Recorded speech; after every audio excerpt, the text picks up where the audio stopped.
and welcome to episode 8 of the RecNet Roundtable podcast. My name is Annie Pellick, and I am the current president of the RecNet Association. And I'm so glad that you're joining today to listen in.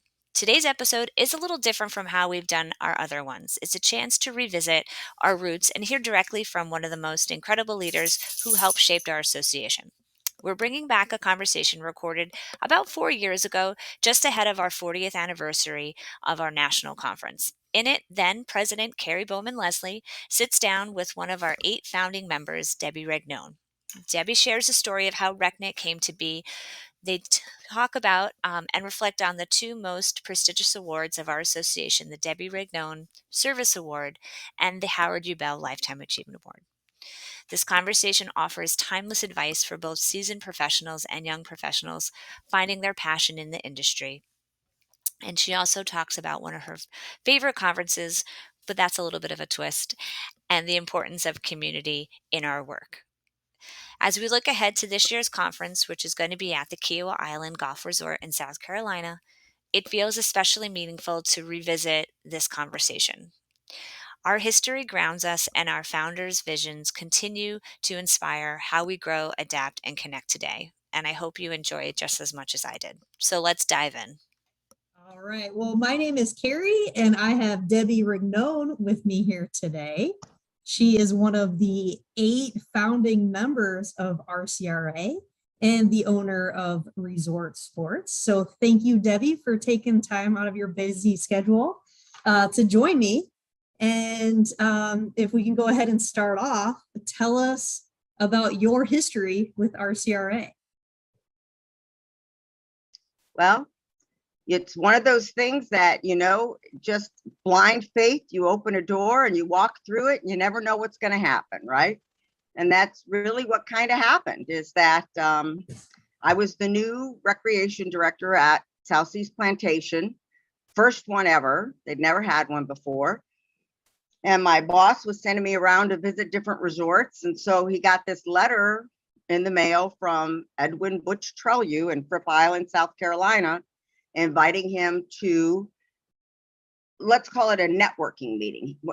Butch's intent was that he was trying to get general managers, food and beverage managers, tennis directors, the department heads of different departments from the Southeast region, that being South Carolina, Georgia, Florida, to get together and network, and just create a group that they could get together and ask each other questions and that kind of stuff. Because at that time, the only way to really communicate with people was at their once a year AHMA conference. And you had a book this thick, it's called the Red Book. And that's how you had to find people, was in this big fat red book. And so Lord knows he probably sent out 200 invitations. And so anyhow, my boss got this letter and he hands it to me and he says, "Would you like to go to this?" So, sure. You want to send me on a trip to South Carolina? I'm in. So I went there not knowing what to expect or who I would see or who I would meet, knowing I wouldn't know a soul. And ironically, I guess 7 other people's bosses must have handed them the same letter, because the people that showed up there were 4 recreation directors, 2 membership directors, and 1 educator. And it was like, who knew, right? But when we showed up, we were just so excited to meet someone else that was doing what we were doing, because we were all pioneers in this. And so that's how we came to be. That's how we got together. And because of the excitement in that room and the energy of us just talking and sharing, well, what are you doing? And what are you doing? And I was like, oh gosh, we got to keep this going. And so I said, well, let me call NRPA and I'll talk to Thad Studstill, see if we can form a resort branch of NRPA. So I call Thad. He says, that sounds great. Get me 250 signatures and we can make that happen. I said, Thad, you didn't hear me right. I've got 7 highly motivated individuals in this room.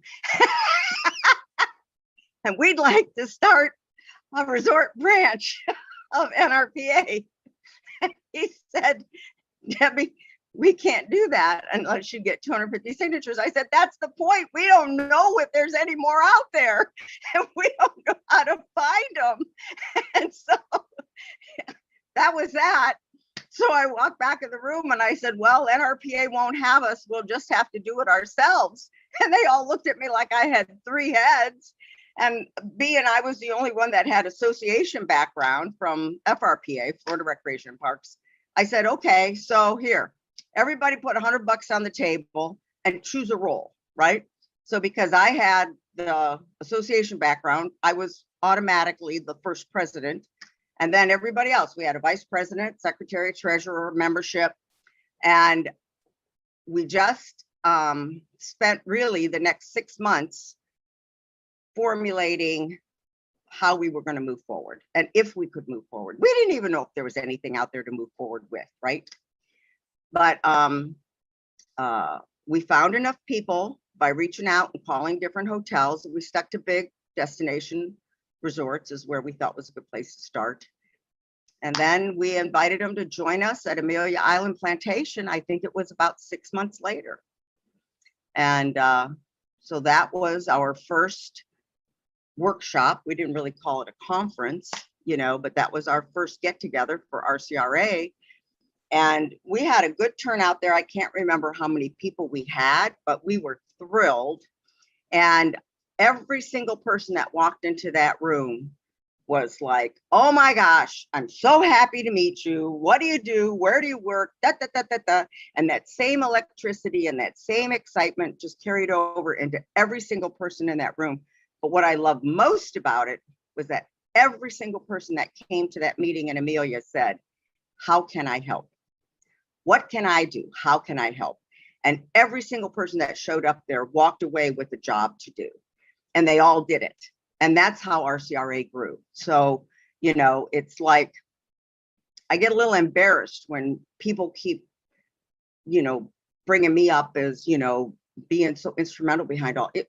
I just had the idea and was bold enough to speak it, right? But it's not just these 7 people, but then the people that showed up at Amelia and the people that have showed up every year since for 40 years that step up to the table and say, what can I do? How can I help? And that's what's so wonderful about this association. That's why it's still here. Of anything that really sticks with me over all these years is first and foremost, just the nature of the people that are drawn to this line of work. You know, it takes a certain personality and a certain person to do what we do. And we're all different, you know, everybody isn't all, I mean, you're quiet, I'm not, right? But in our own way, with our own style, we still relate to our guests. And that's the bottom line. It's, do you have the compassion and the heart and the love for what you do to relate that to other people and to get them to join you in the programs and the things that you offer? And I think that most people don't understand that our work is sometimes a one-time shot. You know, you have one, that saying, you know, you have one chance to make a great first impression. Sometimes that's all we get. You know, it's a guest that's there for a week that might join us for one program. It's a corporate group that might book us for one event, you know, but the point is that we don't have the opportunity to work with a community like in municipal parks and rec, which is where I started, and build a relationship with a community and with the parents and with the kids and have them come back year after year. This is it's a one-time shot to make a great first impression. And it takes a special person to do that. Is a Debbie Regnone Service Award. Can you tell us a little bit about maybe what year that came to be and how that came to be?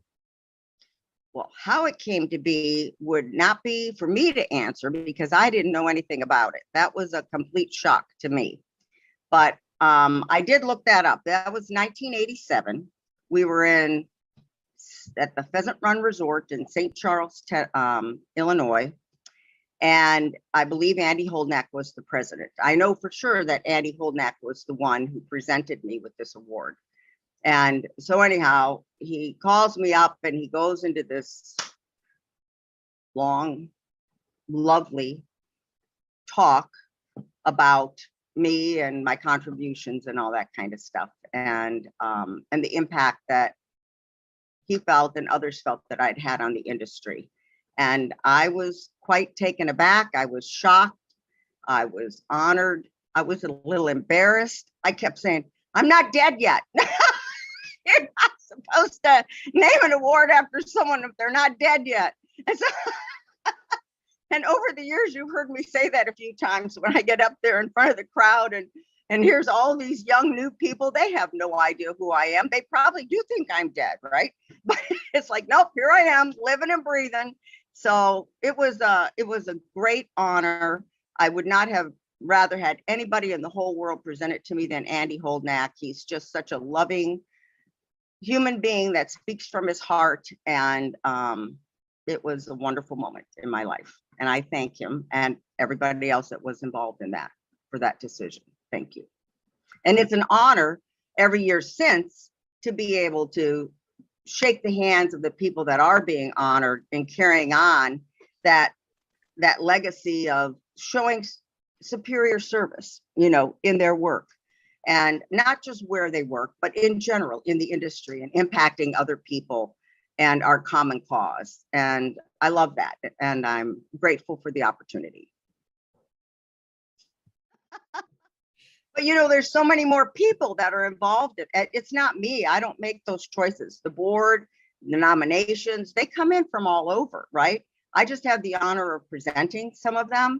But this is an industry nomination from your peers. And that's what makes it so special, is that other people are recognizing your contributions to not just RCRA, but the industry as a whole. And thank you for that, Kari. So on the same line of awards, we have one named after Howard U. Bell. Could you tell us a little bit about who Howard was and maybe how that award came to be? Howard was one of these people. Did you know Howard? Did you know Howard? I Kari? did not. No. I started in 2003.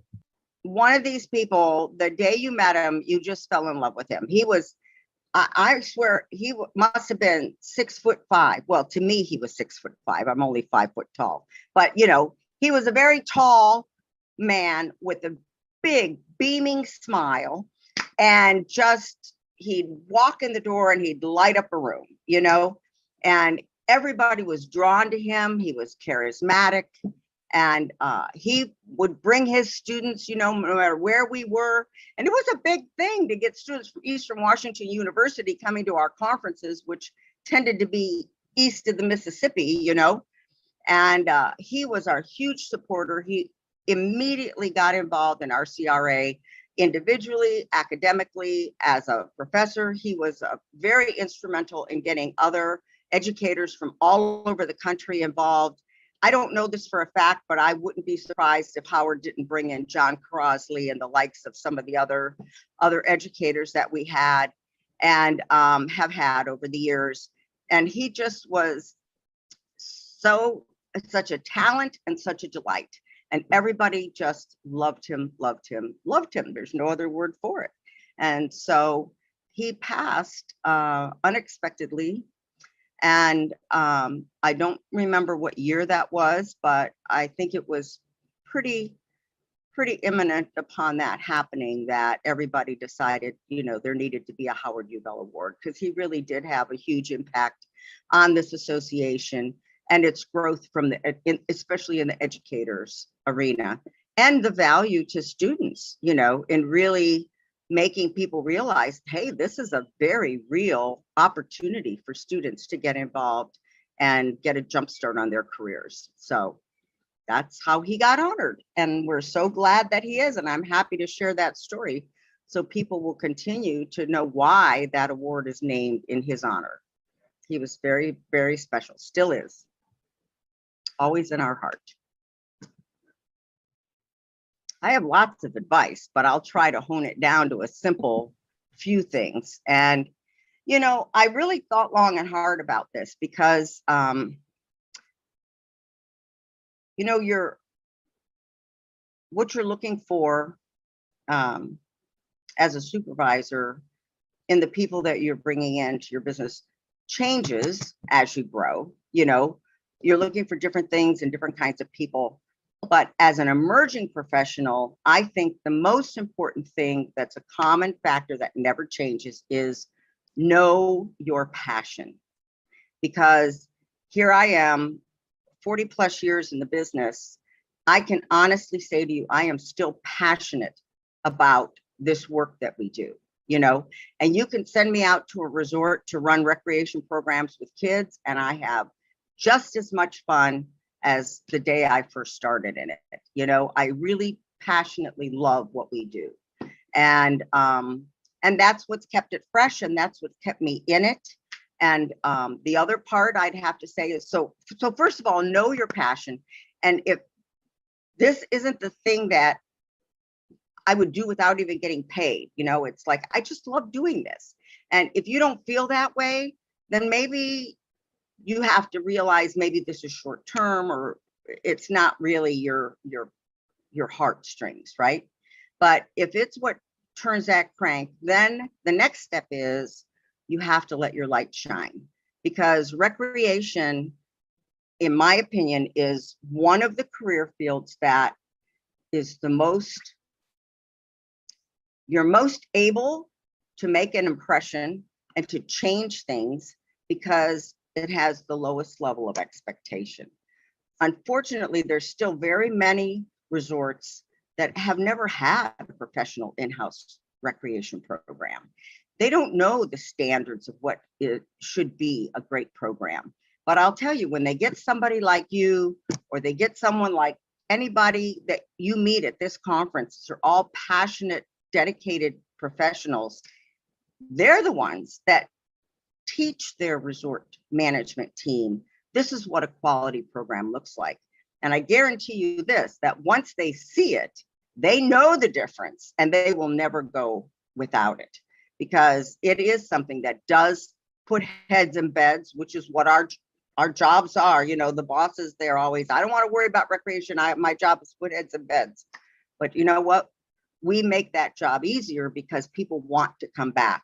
So if they're coming down to the beach and they've got all these beautiful resorts to choose from, but one resort that they've stayed at in the past had a really great recreation program, that could make the difference between them choosing one or the other. If they like this beach and they like this location, well, let me try somewhere different next year. But instead they say, well, I want to go back to that resort because they had a great recreation program and we had such a good time. And if you can reach the children, you can reach the hearts of the parents and the families and the grandparents. And they all help make that decision of where they're going to go. So I think it's imperative. But you have to make it happen, you know, and that's why I say know your passion, because you're going to open the doors. You're going to create things that have never been there before. And you must always be thinking outside the box to move your program forward. And if you have the capacity to do that, you'll have a long life in this career. But don't confine yourself to just the recreation portions either. I mean, look at how many people have moved on to high-level positions. That recreation is such a perfect way to get yourself noticed if you have ambition to move into a resort manager position or something like that, because it's the one department that interacts with every other department at a hotel. You have to interact with food and beverage, with rooms, with housekeeping, with maintenance, with, you know, front desk, with check-in, pools, blah, blah, blah. I mean, you interact with every single department. The other departments interact with their departments, but not you. You're with them all. And so your customer service and your guest relations skills, they will take you everywhere if you just shine. That's pretty good advice. I'm inspired now, and I've been in it for a while, of all time. That I ask other people. Mm-hmm. I always ask them, what do you want to be when you grow up? And the reason I think that's important and is because if you can answer that question coming right out of school, trust me, it's going to change. You know, that may not be what you end up being, but if you know when you're graduating, I want to be this, you know, this is my goal. And if you can verbalize that to myself or whoever you're interviewing with, you're doing a couple things. One, right off the bat, you're telling us, I'm committed. This is my career. And I've got high sights on where I want to go. And I have high expectations of myself. Well, we'll know that according to your answer. And then the next thing is that, you know, that person, as a responsible interviewer, is going to know whether they're going to be a good mentor for you or not. Because I know that in my business, being a small business, I'm not going to give you the long range growth that you're looking for. But I can do some really great training on that entry level and get you prepared for that next step, right? And so if I know what is a good stepping stone to get you where you need to go, and I know that I could provide that for you, then I'll probably offer you the job, right? And so you're actually, by answering that question, you're actually asking for mentorship, which is a good thing because everybody needs a good mentor. And then you have the opportunity based on your answer to remind them, I'm willing to learn. Because obviously you don't have the skills to do that or you'd be applying for that job now, right? So you just throw it in there, you know, hey, I'm willing to do whatever it takes to learn, to create the opportunity for me to be that one day. And I appreciate anything you can throw my way and challenge me, that I'll be prepared when the opportunity comes up. If you'll do those three things, you will jumpstart your career in a way that you never expected. We're going to have to talk about this tattoo that you have. Where'd you get that ink? Hey, what Debbie? do you think? Yeah, this is what happens when you get old, right? No, but no, actually, I'm on vacation this week with my daughter, and I just thought it would be fun to say, oh, look what I brought. So I brought temporary tattoos, but they happen to be a full sleeve, right? Go big or go home. And so, so I put mine on my arm. She put hers on her, let's call it a hip. But you know the kind of swimsuits they're wearing these days. So it's a little more than a hip. And so we both put these big tats on, and then we ended up everywhere we went. That was yesterday. And then today, I mean, people that I don't know from Adam are like stopping me. Oh, I love your tattoo. The shading is great. It looks like real. And I've decided I might have to get one. It's a real conversation starter. So I'm meeting a lot of new friends from having this thing on my arm. So I might decide I like it. I'm going to bring some to RCRA this year, and we'll be the tat squad. We'll all have sleeves. Deal. I love it. All right. So the conference this year is in November at Callaway Gardens or Callaway Resort and Gardens. Do you have an all-time favorite conference throughout the years that you could tell us about? Honestly, I would have, I mean, they all, goodness gracious, to try to capsulize the fun and the spirit of all these conferences is impossible, but it's just, my favorite is, of course, the very first Amelia Island, because that was the moment that we, the initial 8, and by that time there wasn't even all 8 of us. I think it was down to about 5 of us that really carried it forward, but that we knew it was actually going to become a reality, right? Because we didn't know that. We were just putting in the work, but we didn't really know if it was going to find its wings. And when we went to that conference, I'm getting goosebumps right now, just telling you this. I really am. And makes me a little weepy. But going to that conference and meeting the people that we met there, Carol Stewart, Jim Roush, Ken Wampler, I can't name them all. I think Andy was at that first one as well. And, you know, it was so impactful. It was so inspirational. And it just got us all. I'm so excited. Remember, that was the name of the conference that we did at Sandestin. I'm so excited. And that's how we felt. We left there feeling so excited. So that was my favorite of all time because of what it launched. I could see that. That's pretty incredible. Yeah, it has been incredible. 41 years. Well, 40 for everybody else, 41 for me. Yep. Yep. I think that's all the questions that I have for you at this time. Sure I've talked more than enough.